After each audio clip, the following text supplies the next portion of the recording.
Okay, I'm starting my practice for the 2017 chess season, where I plan to play 3-4 national tournaments, but 2017 I may even play a bunch of local tournaments as well.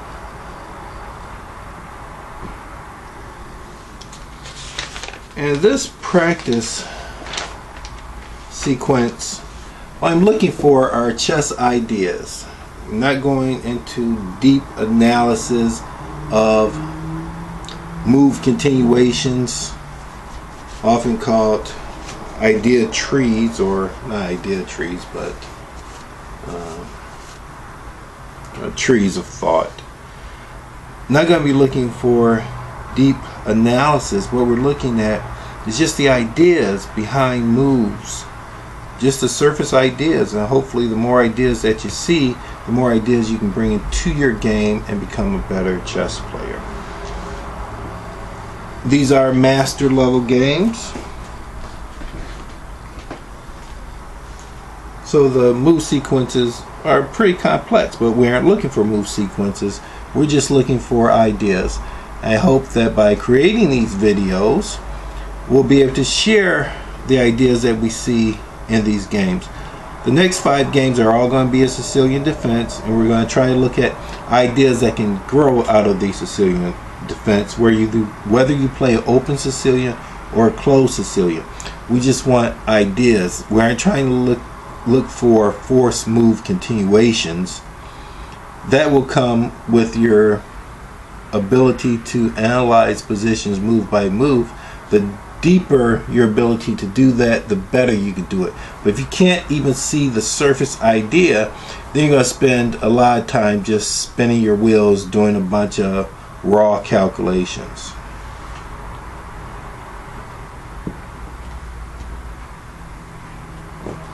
Sicilian defense, and I'm hoping that with each game that I videotape, my videotaping will become better and better. We'll see.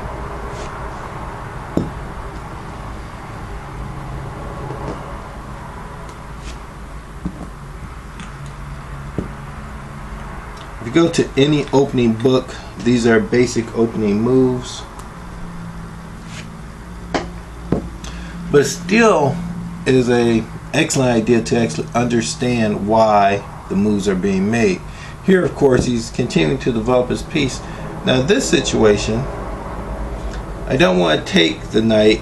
He takes back with the pawn. He's bringing another pawn closer to his center, giving more support to a possible d5. I don't particularly like that. Now, I could take, and see if something comes with e5, but the e5 push, the queen and e5 are not going to be able to stop d6 or a d5 push.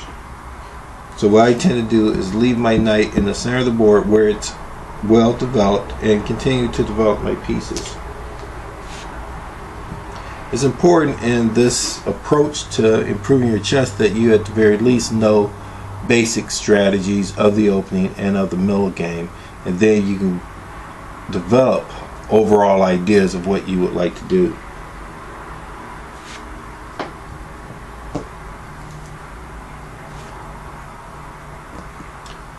Additional support for d4, continue to develop pieces. An interesting idea here is developing your queen side before your king side to castle queen side.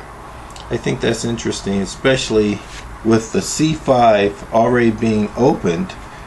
Black can get his rook on c8 and possibly threaten the queenside castle position. But in addition to that, if white does castle queenside, one step he gets off that c file, and he has a tremendous potential to counter on a kingside castle to king.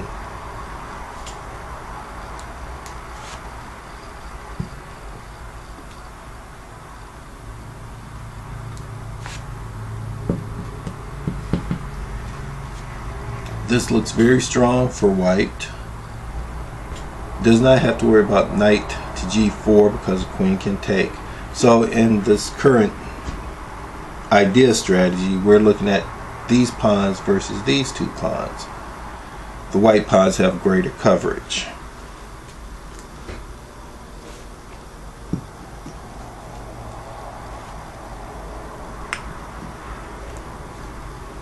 Bishop b7. Black is now prepared to castle king side. White is still one move away from castling queen side, if that indeed is white's plan.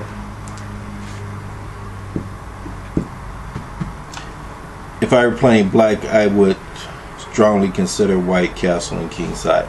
He played out his queen instead of his bishop, so he wants to castle and he wants to be able to do it now.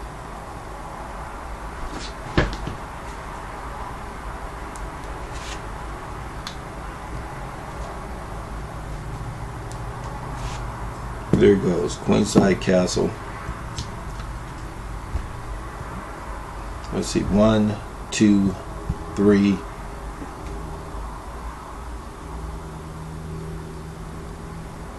Black's potential to threaten white's queenside castle is at least 3 moves away.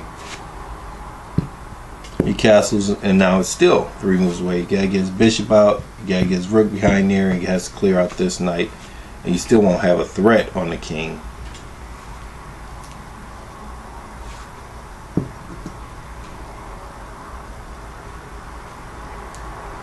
And what I'm doing is do you like this position? Do you like that position? Black's position seems to be very solid, but it's also not very threatening. I don't believe black has as much space. Well, black does not have as much space as white, and space in chess is a key element. If you have the additional space, you can shift your attack from one side of the board to the other side of the board easily. If you do not have as much space, it's usually more difficult to shift your pieces around.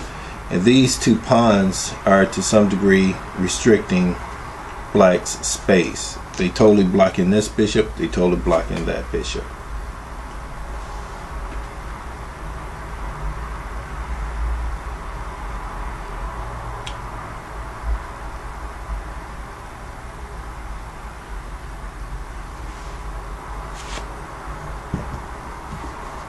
A6, I believe the idea behind that is push that pawn up, bring that bishop over, possibly kick this knight away.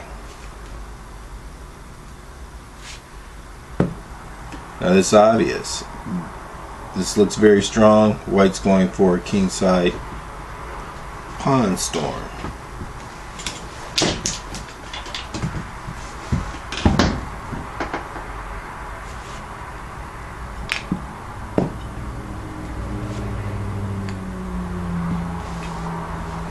Looks very strong. I would consider analysis of e5.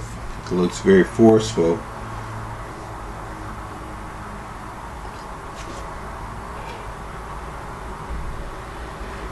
If black can get an e5, force the bishop just to move back, capture, capture,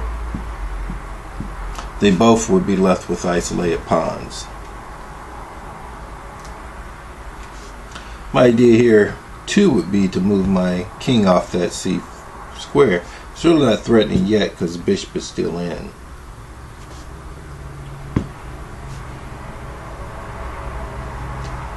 Now, the way I look at it, I think that that's to some degree a win for white.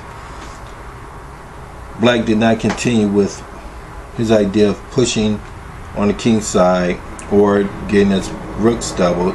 Instead, moved backwards and allowed greater advancement of the king side. Now, one thing you don't want to do is push up F and end up having that knight sitting in the middle of the board. But by no way is white forced to do that.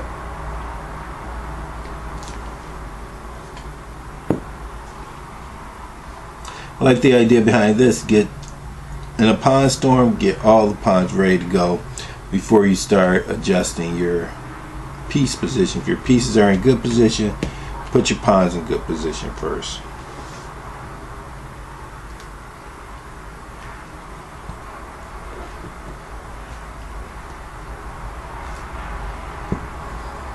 And now black starts.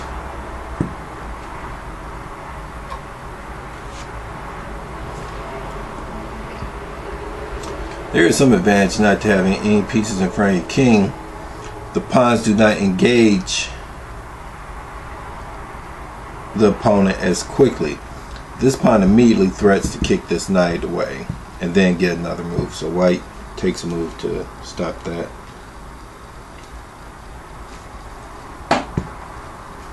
Black supports it again.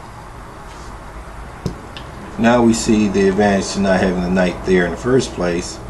If it was still there, that pawn would be kicking it away. But my idea is you end up with the same position anyway.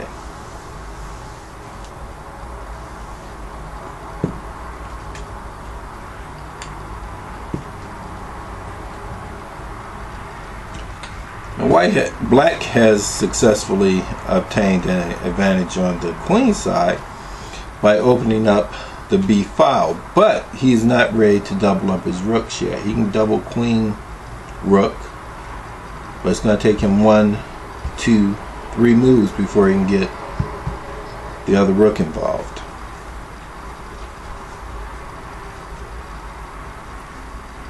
Black's defense really doesn't look bad, because I would think that by his pieces still being in their original position, black would still be able to lock up the game.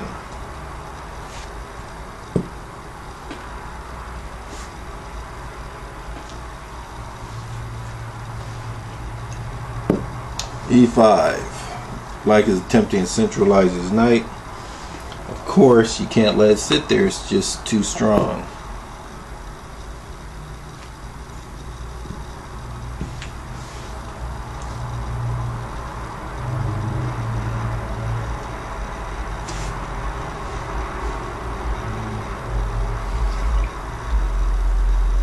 Question here, is black ready to get an advantage, because he was in a crap position, but if white should play pawn takes pawn, bishop takes pawn.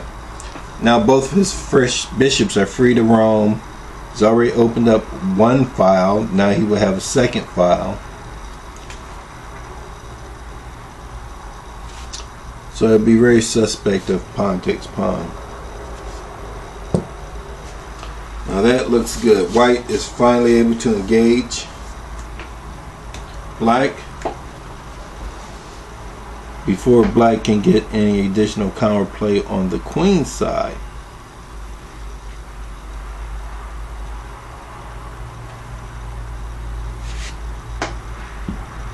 He wants to delay making captures as long as possible to keep his king's position from being opened up.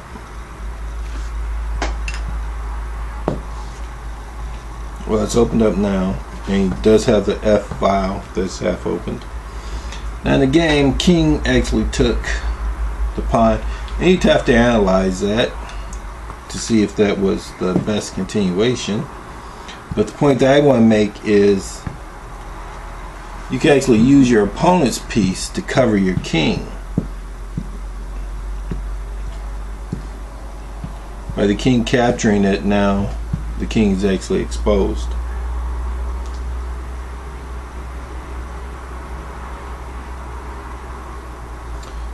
They make a comment here, ignoring the pawn to keep the king closed does not work in this position. For example, rook to e8, h5, e5. That's a long continuation.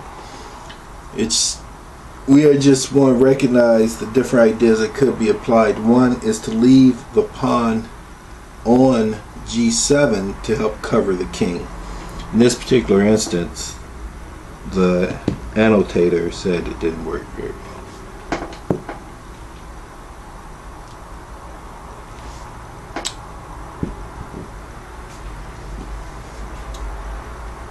Black's king appears to be a lot more exposed than the white queen, so what black is attempting to do is bring more defenders to his king, which takes away from potential attack on the white king.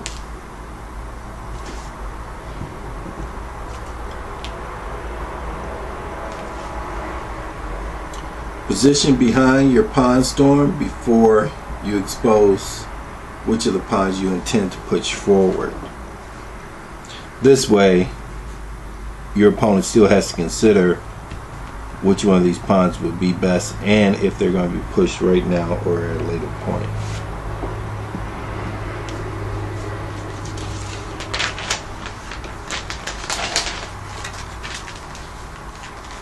Rick was trying to cover that pond,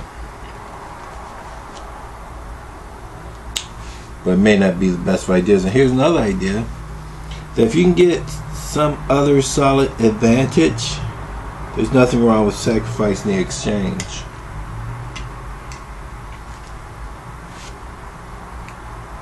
The advantage for white is a continued attack.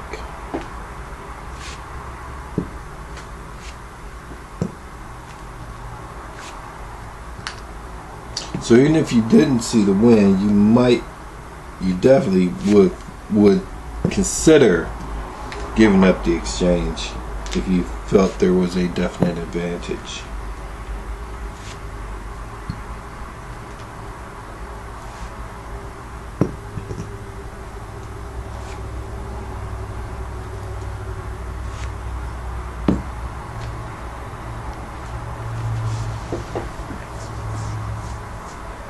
Okay, that's game one of our idea analysis. Please send me your comments on ideas that you believe existed in the game.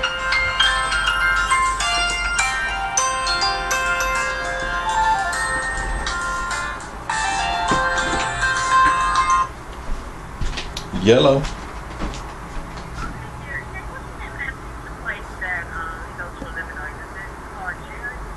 Yes, it is called Jerry's. There's two of them actually. There's two of them. One's called Greg's, one's called Jerry's.